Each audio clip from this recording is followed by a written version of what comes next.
Thank you for the introduction, Kate. Hi, everyone. I'm Miguel, and I'm going to be walking you through the first half of this webinar for making the case for digital product creation. What we hope to accomplish is to really help you create a compelling case for incorporating and maintaining DPC within your own brand. First, we're going to go over just a quick definition of DPC to make sure we're all talking about the same topic and that you're all attending the right webinar, and then also what the current industry perspective is on DPC. Next is to take a look at the different stages that your company might be in and the needs and capabilities that would be required to incorporate DPC. Then we're going to review the benefits and value adds from DPC across the complete pipeline. Now, this is the point we're going to emphasize several times that DPC does not affect just one division. It's really across the entire product development lifecycle, including all of your partners and suppliers. Then we're going to help you track KPIs that are right for your company. So depending on the size of your company and what values you're seeking to be able to convince your leadership, your KPIs may differ. So we're going to present to you a nice range of KPIs and benefits to consider. And then along with this, we're going to review some case studies to really kind of highlight how other companies have proven and shared their success stories. And finally, we're going to end up with some current challenges with DPC and some helpful tips for strategic implementation. Let's take a quick look at the definition of DPC and the current industry perspective on digital product creation. Digital product creation is the process of designing, making, validating, and selling products using a suite of integrated technologies with a focus on 3D visualization tools. Hopefully, you're all familiar with this new process, and this is why you're attending this webinar. I will now go over the industry perspective on digital product creation. We are at the beginning of a major operational evolution. The first 3D programs came about in 2007 and 2009, but it wasn't until 2012 or 2014 that early adopters really began to invest and explore in digital product creation. Digital transformation and DPC are changing traditional workflows and processes, and this does come with challenges, especially in change management and cultural shifts. COVID-19 was a big disruptor for the entire apparel industry, and it really highlighted some key challenges. The apparel industry was the hardest hit with COVID-19, with a decrease in sales of over 70%. It also greatly affected our supply chain and highlighted agility challenges for many apparel brands. Now, technology is advancing, which is the great news. Where we are with 3D in the last several years is completely night and day compared to what these programs looked like in 2012 and 2014. But there still are some challenges. Interoperability, which is the transferring of file types between programs, continues to be a big challenge. And there's also a lack of standardization in file types.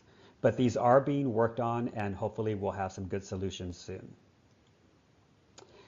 The purpose of this webinar, as we highlighted, was really about making the case. And so what we really want to do in this webinar is really kind of share the successes that companies have had that many others that are just exploring this have not even considered. Now let's look at the how and why to make the case. As you consider how to make the case for your company, first, let's figure out what DPC stage your company is in. We break this into 4 stages. The first stage is the curious. If you're at the curious stage, then you're just learning about DPC. You have not set up DPC in any of the divisions within your company, and you're also trying to figure out what KPIs might be important to track. If you're at the beginner stage, then at least one division in your company is working in DPC. Usually this starts with the technical teams, but it might be design or it might be raw materials. You might be tracking or not tracking some KPIs. You're most definitely facing implementation challenges, and you're also being pressured to seek some ROI results. If you're at the intermediate stage, then you probably have at least a couple divisions working in DPC. There is some level of leadership support, and you have some measurements and KPI data. You're also looking to expand to a larger scale. If you're at the fourth stage, then you're advanced. Again, these would be the companies that started DPC back in 2012 and 2014. You have leadership support and you have proven KPI results, and you're really just looking to expand across all divisions to try to get to 100%. The second step in making the case for DPC with your company is to select the KPIs to track and share. First off, focus on the benefits that are immediately matter to your company. So you might be a small multi-million-dollar company, or you might be a billion-dollar company, but you're all going to have different needs, and really figure out what benefit is most important, at least for the start. Select KPIs that are manageable to track. So again, think of a KPI that's easier to monitor and to track and to quantify, such as the number of salesman samples you're making, the number of prototypes you're making.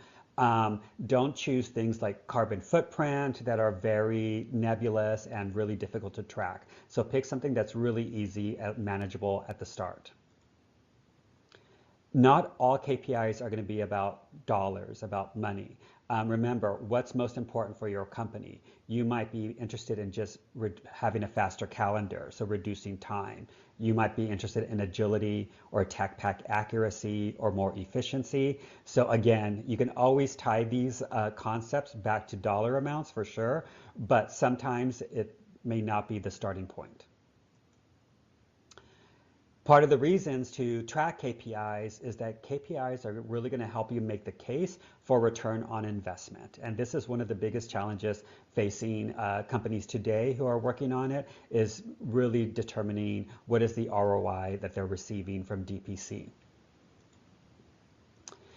And the most important point is that reporting KPIs helps to build trust and confidence. So, in speaking with some of the brands that have been doing DPC for over 10 years, they actually say that they still track and share reports and updates continuously, even 10 years later. So this is not something that you're going to do just for 3 months or a year to gain confidence from leadership. You're going to be doing this throughout the entire journey.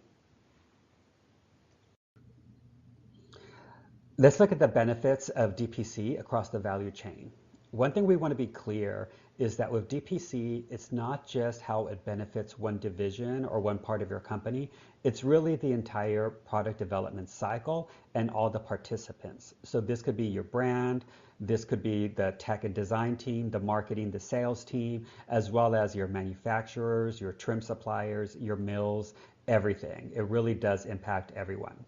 So when we created this list, we had about 20 different categories, and we reduced it down to 5 for the sake of this webinar. And we put it kind of more in the order of importance for what the brand might be looking for. The first is cost savings. So this is the most tangible, the most quantifiable, and we'll take a look at examples where you see immediate cost savings with DPC. Second is speed to market. So how can DPC help to reduce your calendar lead times? Third is sustainability, how DPC impacts sustainability goals. Design and collaboration are greatly improved with DPC. And lastly, the competitive advantage that brands gain when they're working in DPC as opposed to brands who are not. The first benefit we're looking at is cost savings. So here are some benefits that you get from DPC and also the KPIs to monitor and track. The first is the reduction of physical samples, prototypes, and fit iterations. So your brand, you might be doing 4 to 10 fittings for a new style, and that could be greatly reduced with DPC down to 3 or 4. So again, it's something very tangible and very easy to track. The second is fabric and color developments. Now, this is something that is usually kind of overlooked, but it has a huge impact across the board. Many brands put in multiple fabrics, multiple colorways into work, and then by the time you get to your line adoption, styles have dropped, colorways have dropped, prints have dropped, so there's a lot of waste associated with fabric and color developments. This can also be tracked very easily. Salesman samples, so your brand might order one set of salesman samples, or if you're a larger brand, you might order 4 or 10 sets of salesman samples. So being able to reduce the amount of salesman samples is very quantifiable.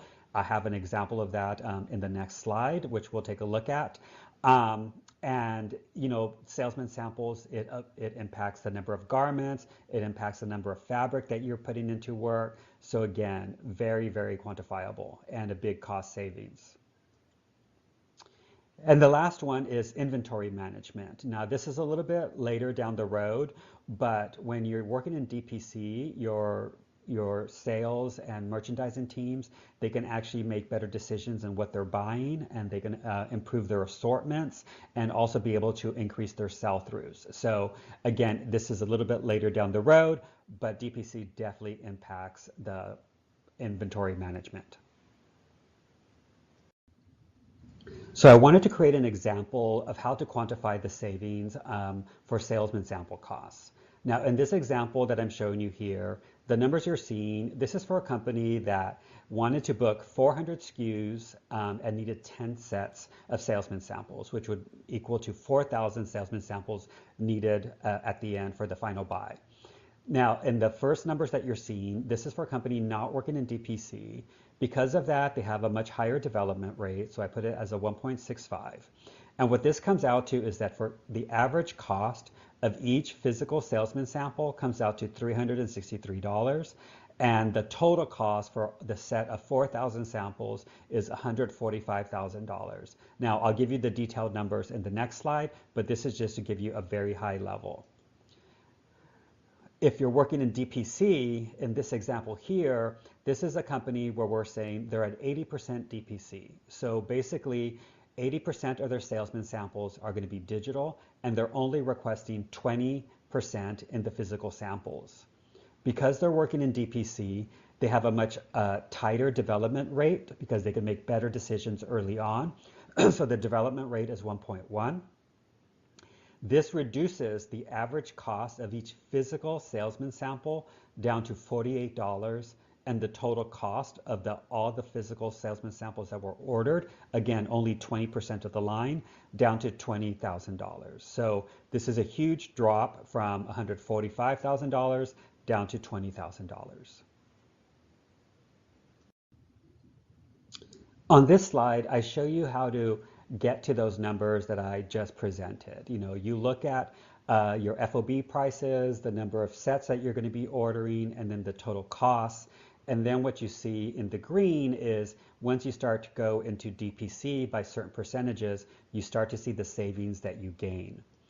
In the bottom, you also start to see that when you are working with DPC, you can adjust your development buffer to much tighter and tighter, and that also helps to impact the cost. Again, these are numbers that we worked up just for your reference. You will need to do this for your own company, but it's pretty easy to quantify and to track. Now I want to share a case study of a global apparel brand and how they really saved with salesman samples using DPC. This company was clearly hit by COVID-19, and they had to figure out how to move forward. So in 2020, they started implementing DPC, and they tracked their progress through 2022. They had headquarters in a European office, and then also global showrooms. By the end of 2022, they had an 80% sample reduction in all their headquarters showrooms and a 65% sample reduction in their global showrooms. Now again, you could attach dollar signs to this, but this is a huge impact and a huge cost savings for this company. The second cost savings case study I'd like to share is with another global retailer. Now, this retailer actually was an early adopter and has been doing DPC for over 10 years. And the results of these cost savings are actually from areas that they didn't even think about 10 years ago. So it's something that they discovered in their journey. The first is that they actually use DPC to troubleshoot fabric choices. So as you can see in the illustration on the left, you can actually be able to troubleshoot fabrics, fit issues, fabric compatibility. So this turned out to be a big cost savings for them that they discovered later on down the road, but it's a big benefit that they really value. The second is that they were able to make last minute pattern changes to adjust costing. So many times you might be at your market and you're not hitting the margin points that you need to hit. With DPC, you can actually change the patterns and review it in 3D and feel confident that it's still going to sell and that you're still going to like it. So, just taking 2 inches off this skirt can definitely affect the pattern and the yield and save you a lot of money, and you'll be able to hit the margins that you need. So again, this was something that they discovered later on and really impacted their cost savings.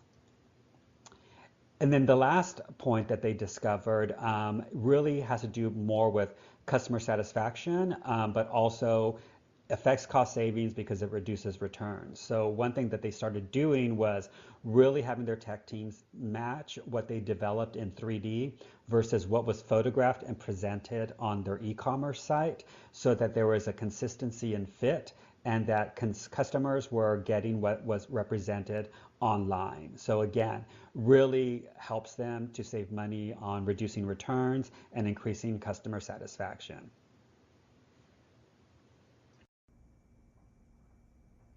Next, we have speed to market and how DPC truly helps us reach the market much faster than in the traditional manner.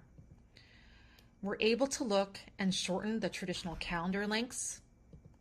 Also, look at how we can eliminate all the different types of iterations in fabric and general product development processes and be more efficient.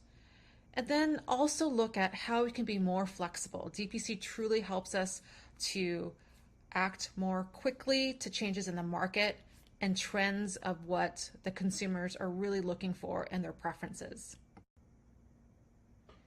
So what this slide is showing is our traditional fashion industry calendar.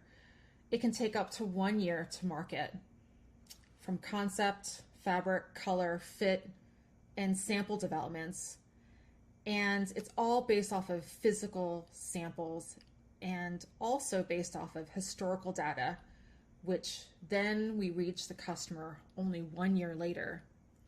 With DPC, we're able to have real-time changes and iterations to help shorten the development cycle in order to reach the customer faster with more relevant information. Now we have an example of a case study for speed to market, and we're referencing a yarn dye vertical mill supplier.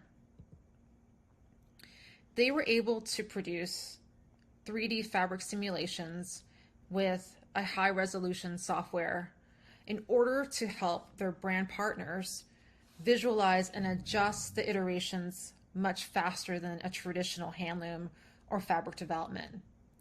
From there, they're able to reduce a lot of developments in color as well as sampling, which ultimately helped to reduce costs. They were able to go straight to bulk, as well as shorten the development lead time and be more agile and flexible to their order assortment. Sustainability is a great benefit of DPC, and many brands actually adopt DPC in order to help them with their own brand sustainability goals and initiatives. They're able to monitor the reduction of physical samples, look at energy resources and savings of all the iterations of samples, protos, fabric developments, and looking also at energy and water savings, carbon emissions, really tracking the reduction of shipping, whether it be for salesman samples, the fabric development iterations, freight.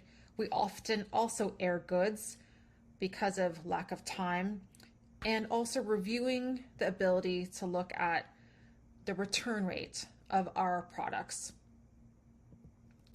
And lastly, adoption rates. Because we're utilizing DPC, we have more accurate products with higher adoption rates and sell-throughs, and the most important is less inventory.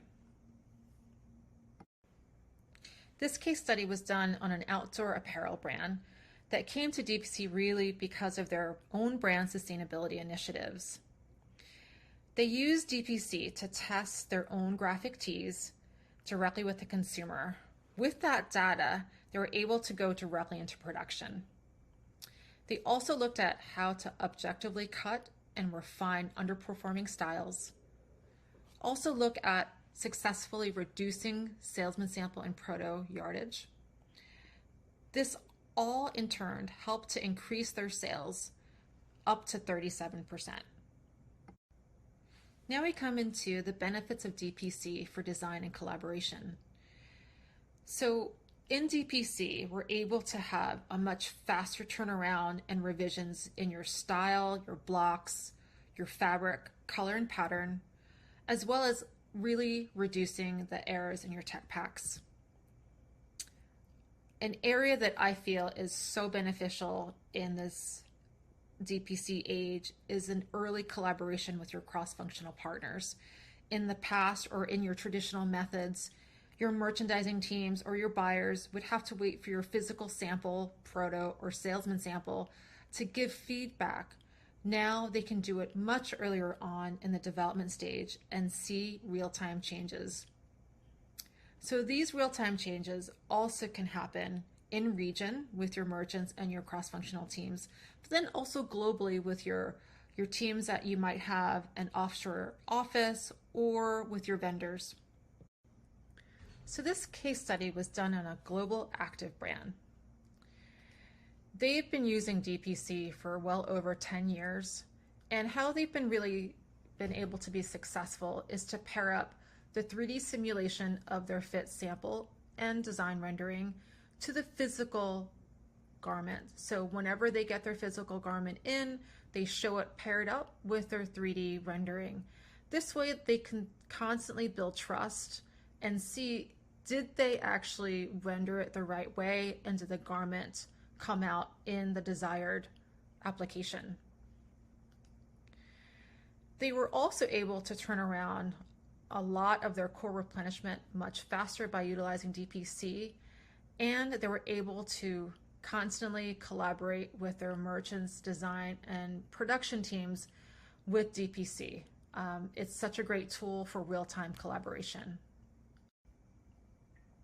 Now we come to the competitive advantages DPC provides, and that's reduction of time to market, the ability to react to consumer and customer market trends much faster, testing. DPC really offers a vehicle that the traditional model does not really allow us to. It can give us a better read and react response to the market. It also provides us the ability to be more flexible and agile to the consumer's needs as well as market trends. And who doesn't want to save money? Our bottom line is so important. So it's about reduction of overall costs, and that includes sampling, material, and overall overhead costs. So our competitive advantage case study is done on a footwear company. They had buyers that traditionally bought based off of historical data and were really hesitant to buy any new colors and styles. So the DPC team decided they wanted to do their own test on new colors and styles for the Gen Z demographics. With those, they were able to test these new styles and gain a lot of new data that helped to influence the buyer to buy these new styles because they had this real data. This data also gave them a competitive advantage against traditional brands that are not utilizing DPC. And in our fashion industry, we're so used to people's opinions and feelings about how things will do. This now takes that emotional appeal away and provides data-driven results. And this helped this particular brand help to increase their volume by 82%. Now that we've gone over the benefits and values and all the case studies that we provided today, we want to summarize our day together, but then also highlight some challenges and some implementation tools as well. So throughout the entire day, we've been able to make the case for DPC by the amazing benefits and the value add that it brings to your organization. However, you still might face some key challenges. One is leadership, convincing them that DPC is worth the investment because they will want to see the return of investment. It's important that you pick one of those KPIs and measurement tools throughout your entire 3D journey so that you can justify why DPC is beneficial to your teams and organization. Change management, again, it is a struggle with trust and using 3D. So really making sure that it is being embraced. New technology is always a struggle with several different brands and departments. This is really a team effort throughout your entire development team, from concept with your design team all the way to distribution. And making sure you have the right technology stack so you have operational efficiency so that your software systems are talking to one another and working competitively. And interoperability is really important to make sure that all your technology software are standardized. One thing that we've seen, especially because of the pandemic, we've seen a lot of high turnover. This can be with individual contributors, so individuals that are actually performing the 3D activity in your DPC teams, your design, your tech team. But then also we are seeing a lot of turnover in the leadership team too. So that brings us to making sure that there's enough training tools so that if you have a lot of turnover, that person who leaves your organization doesn't leave with all the information. So making sure you keep track and create some type of SOP that anyone can follow if they're starting that new position. I mentioned turnover and leadership too. Why I mention that is because this return of investment is always so important. And if we're not keeping some type of measurement log and justification, then the leadership that comes in that may be new and have not been in DPC prior may not understand what the benefits of DPC is. And then skilled talent. We're seeing actually, as I mentioned before, with staff turnover, skilled 3D talent is really important, but maintaining that can also mean having training courses, whether it be externally. There's several universities that are actually granting and providing skilled training for certificate programs, as well as some third-party organizations as well. Next is DPC implementation. It's so important to have a strategic plan. DPC is a team effort from your leadership team and support throughout your cross-functional partners. Setting strategic goals in each division and department is really crucial, and then making sure you have measurement tools. Time management, it's all about level setting the expectations of DPC to help improve your KPIs. And lastly, making sure you have the right tools and technology stack, whether it be your 3D software all the way through your product lifestyle management systems.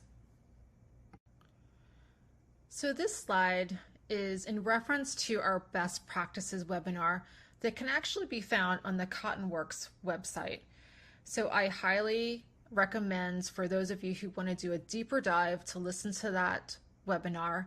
And this slide really talks about what is needed for implementation, from technology stack, implementing establish standards all the way through your marketing for your consumers. So again, I highly recommend for those who want a deeper dive or a refresh on our DPC webinar for best practices. Now we come to the conclusion of the day, and we've truly made making the case for DPC today, and we'd like to leave you with some successful implementation plans. Make sure you assess your company's stage in DPC. Select benefits that make sense and are manageable for your company and stage. Find KPIs to monitor, track, report based off your value proposition. Plan a strategic implementation. Report metrics to leadership and cross-functional partners for building trust in order for maintaining support. And lastly, DPC success and efficiently comes from a true cross-functional collaboration. It's really crucial for this to work is for DPC to be done across the board in your brands. So thank you.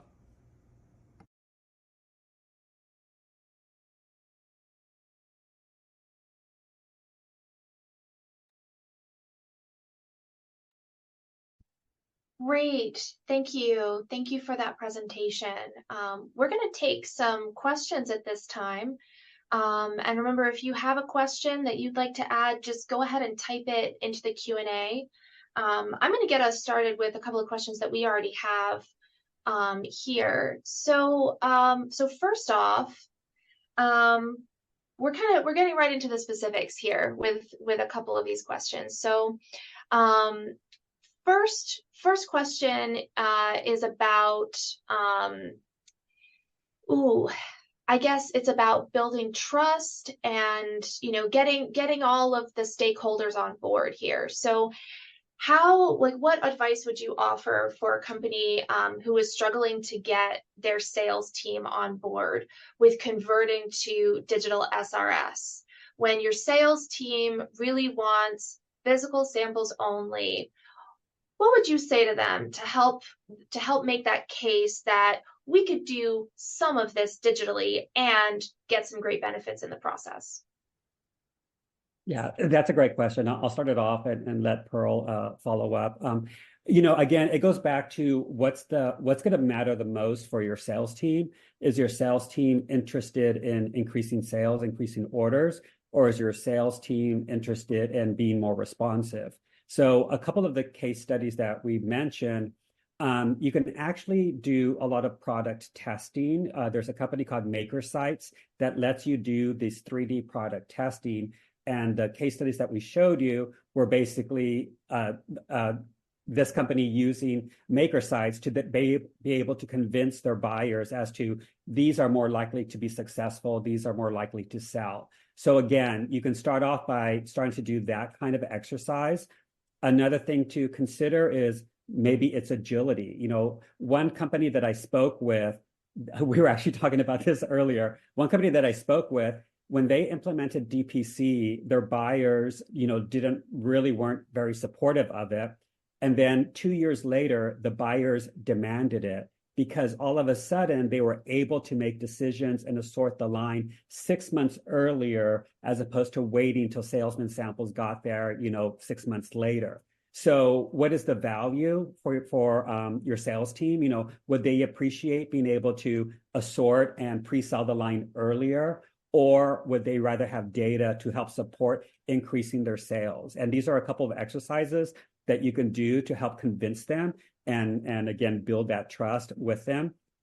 The one last thing I'll say about that as well is, if you have a line where you have multiple colorways, you can always still have the physical sample for one SKU, one color, and then eliminate the other colorways and represent those in DPC so that the sales team still feels comfortable that they see it, that they touch it, that they know what it is, but then they don't need to have every single colorway made because you have really great renderings that show them very accurately, as well as fabric samples. So those are some suggestions that I have. Pass it to Pearl. Yeah, I agree with Miguel 100%. One thing that I've been seeing, I was Miguel and I often speak to multiple brands, and an example I'm going to give is of a children's wear brand, and it happened specifically during the pandemic. The sales team and merchandising team they were very hesitant. Well, one, we were forced to work in DPC because we couldn't meet in person.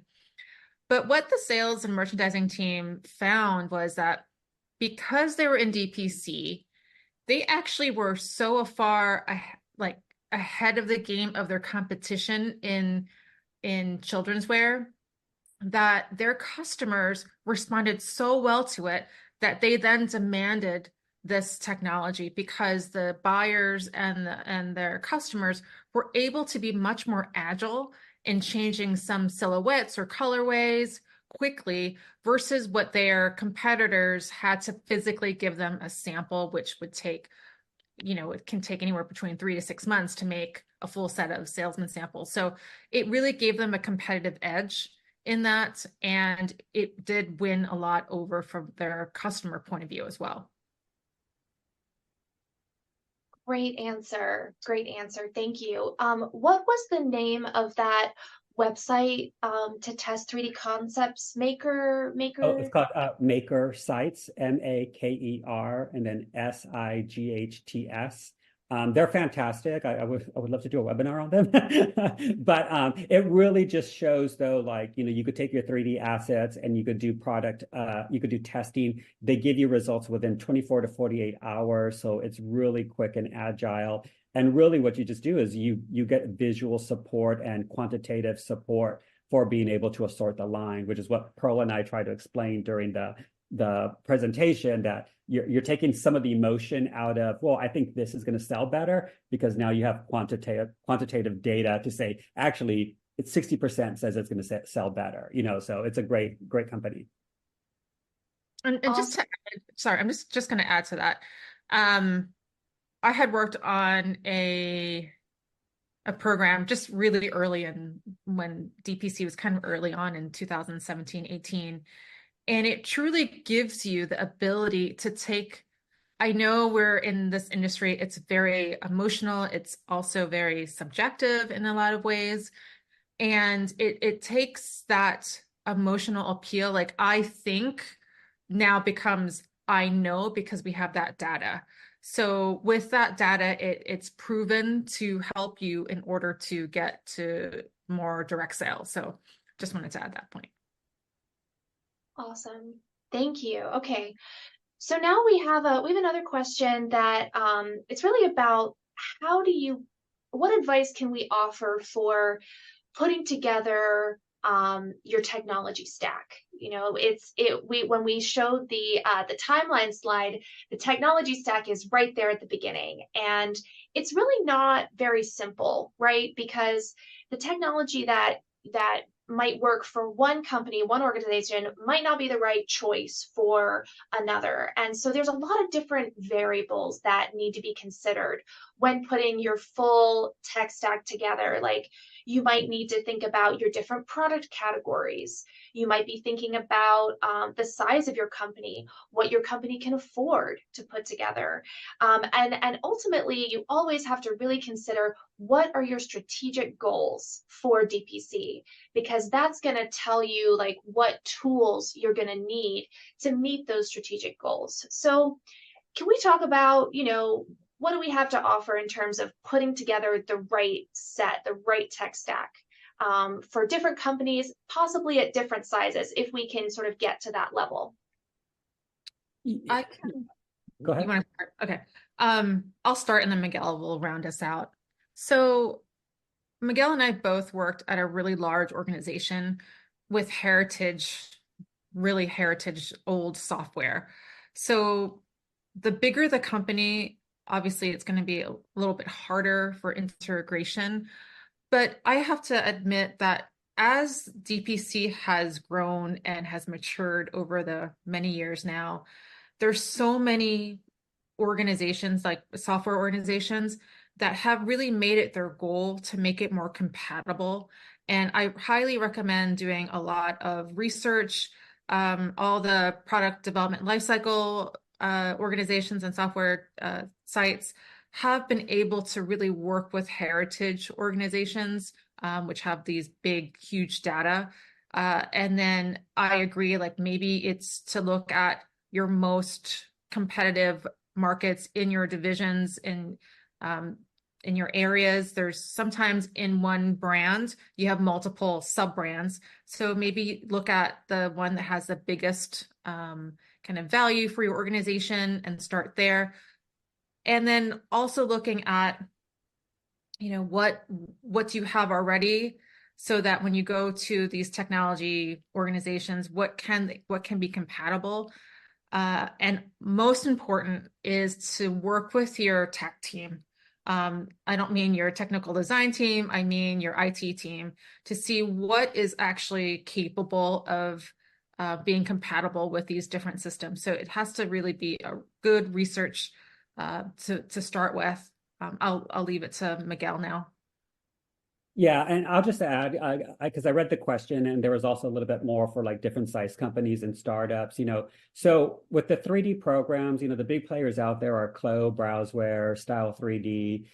They all are pretty much accomplishing the same thing now. Before, maybe 5, 6 years ago, Clo was really a little bit more for independent designers. It wasn't as integrated into PLM systems as Browseware is, but now they're all kind of offering really a lot of the same features.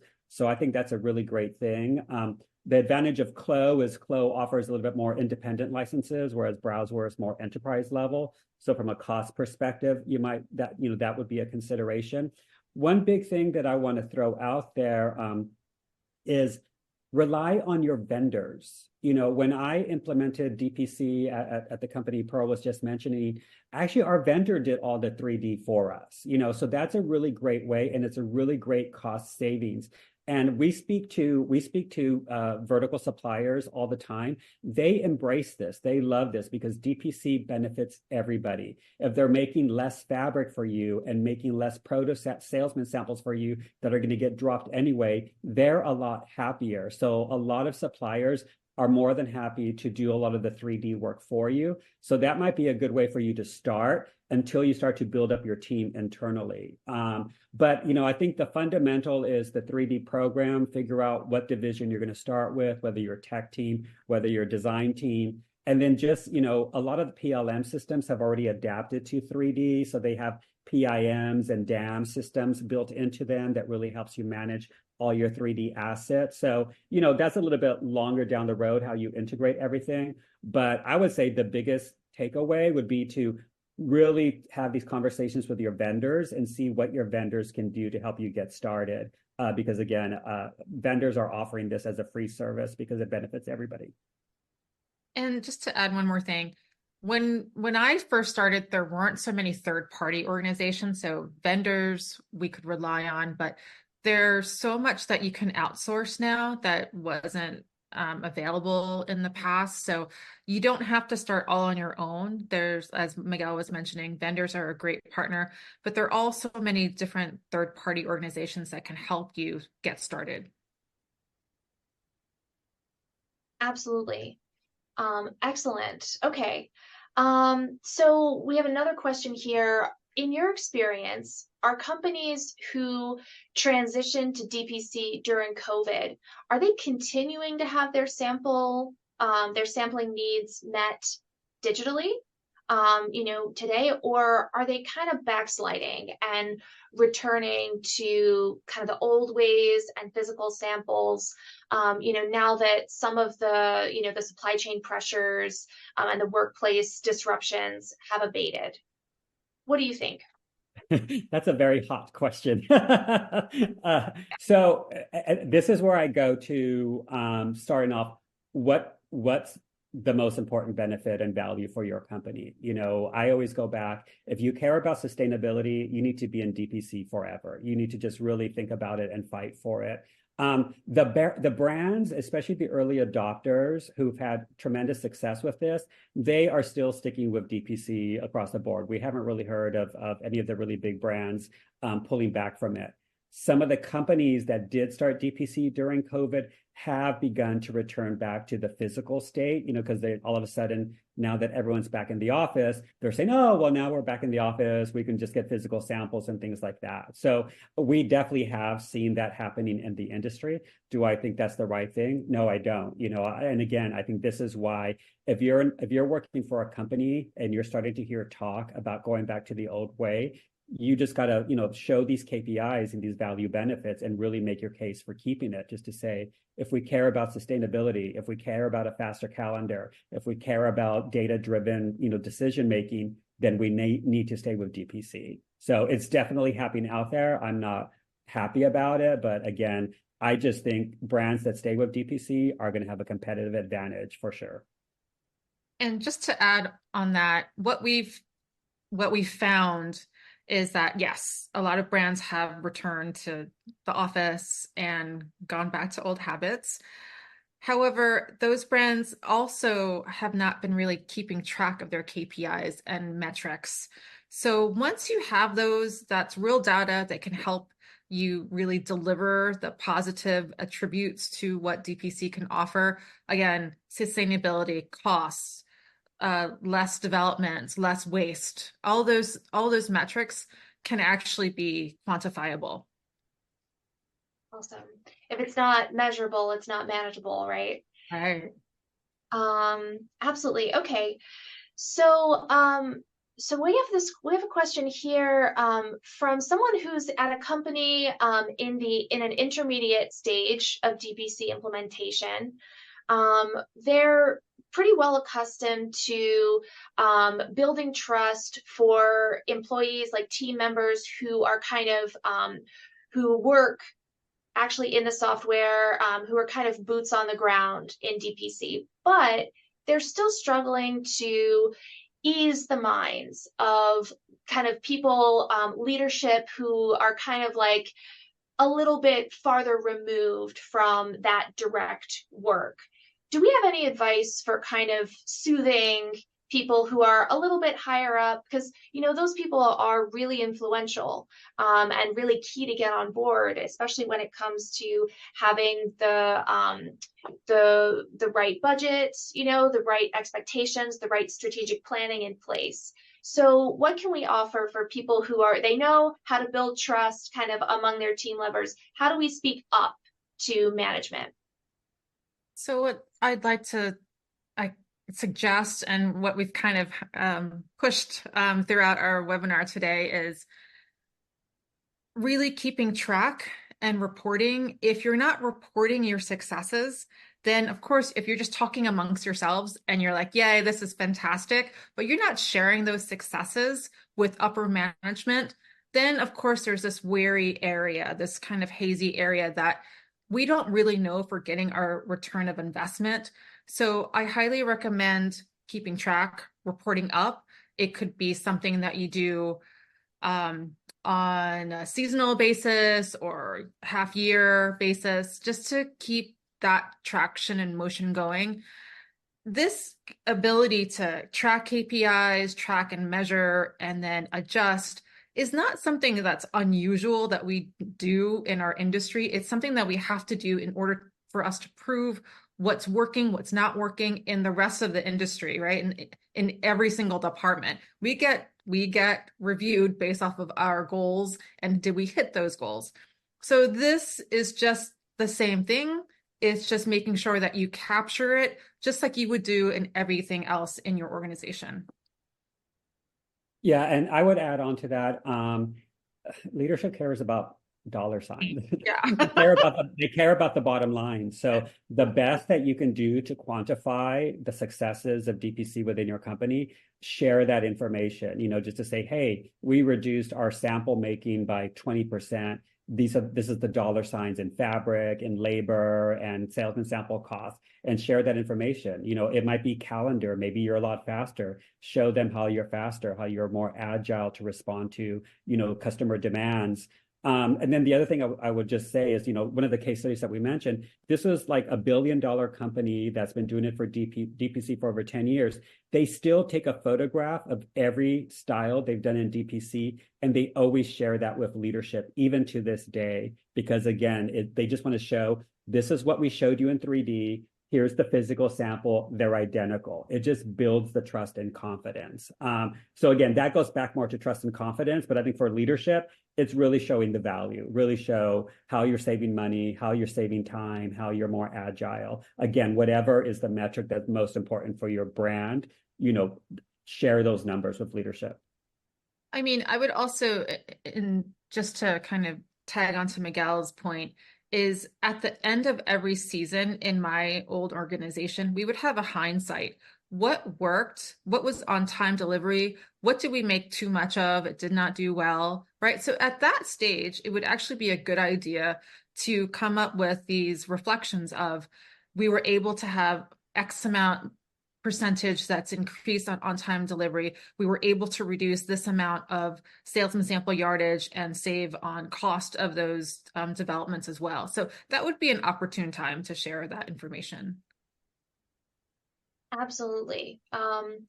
Okay, so we've talked about kind of making the case generally, then we just went specifically into making the case to leadership. Is there anything different that we might add when it comes to making the case to a customer? And, maybe especially a customer who is a little bit maybe old school and very accustomed to physical samples. Because a lot of what we've been talking about today has been a little bit more focused on people who are kind of who are sort of more internal and who might be partnering with you. But if you're trying to sell to a certain customer, is there anything different?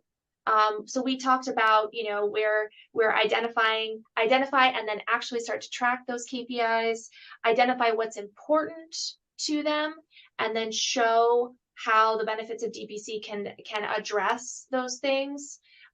Is there anything else that would be different if someone is making the case to a customer versus somebody who's more internal? I would just go back to, again, the maybe providing data that this customer isn't used to receiving, and also agility. So again, for some of these really big brands that customer brands that you might be working with, you might say, hey, let us show you 12 new styles in DPC. Let us do testing, and then you can actually order based off of that, right?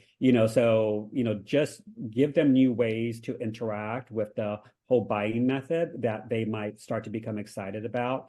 Again, because it's the same, if you're making a sample for them, it's going to be 6 to 8 months later before they actually physically see it, as opposed to like within a week, you could have designs and you can have data to show them what they should try to buy, and then you put that into work for the actual thing. So it's a little bit a different way of thinking, but I would just try to be a little bit strategic and how to kind of start to incorporate them and get them to appreciate what DPC can do. So, they might want to, again, a new style or new colors. And if you could do some product testing in 3D and give them confidence to buy, then that's how, in our case studies, that's how the buys increased by 37% because they felt more confident just based off looking at DPC images. Awesome. So we're getting close to the end here, but I think we could answer maybe one or two more. So do we have anything to add about like extending the value of DPC assets kind of past that product development stage and kind of on to the consumer facing end of things, whether that might be, showing products as 3D models, or it might be replacing some or all like product photography with digital renderings. Because we haven't talked hugely about that. Do we have anything to add about kind of extending the value towards customer facing applications? Sure. So what we've seen a lot of is especially in social media. A lot of brands are testing in social media and showing 3D renderings on those sites to get a read and react directly with a customer. So That way, there's actually no products made and overhead ahead of time.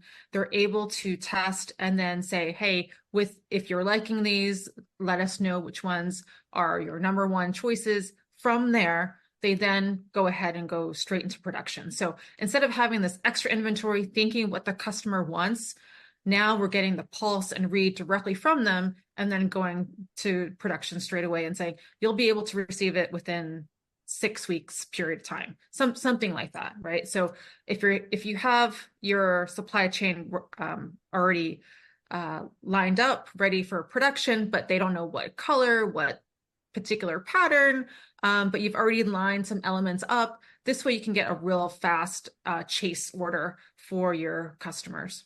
Anything else you want to add, Miguel?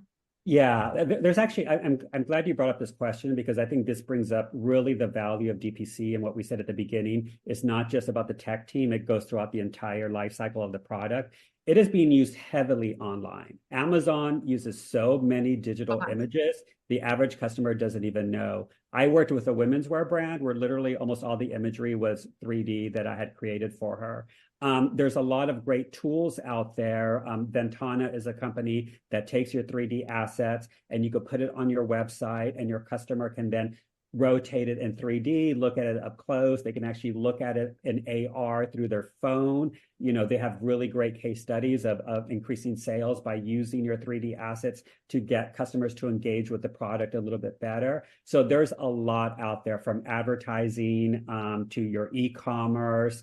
It's a really great way to kind of get those images up there. When you're adding new prints in color, you can redo them instantly before you even put them into work and put them online. So it definitely, the pathway goes all the way to the end. Really, you know, there's a question here about AI. Lots of brands are already going into, you know, editorial advertising driven with this.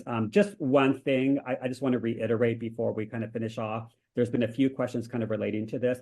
DPC is not replacing all physical samples. You know, what we're just talking about with DPC is how to make decisions better, how to book, how to maybe cut back on salesman samples orders, but you're still always going to get TOP. You're still always going to get your actual, you know, final garments, you know, to your office. So, you know, it's not a full replacement of everything. You still need physical. And especially when you're designing new silhouettes, you know, you're still going to need to perfect the pattern physically before you actually go into the digital version of it. And generative AI does not know sewing and it does not know fabric. So be very wary of how you use it.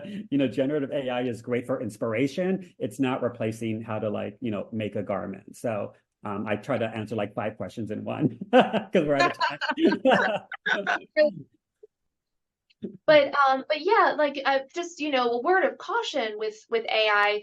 I mean, you need a highly accurate 3D model if you're going to be building an actual garment that you want to sell to a customer, and it's not nearly at a stage that it can replicate that for you. And there's a lot of kind of unanswered, you know, legal questions around being able to use that stuff, even for editorial images, because, you know, the source of all the image data that it's sort of using to create a new output for you, you know, where it's not clear like what's legal and what's not. So a lot of caution with AI at the end of this. And then I guess we have this last one about covers like packaging.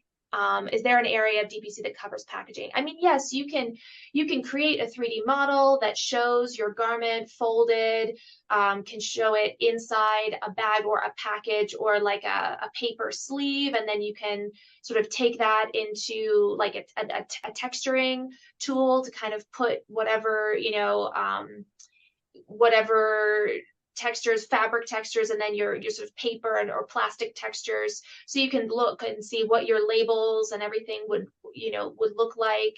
So like it's available, it can be done.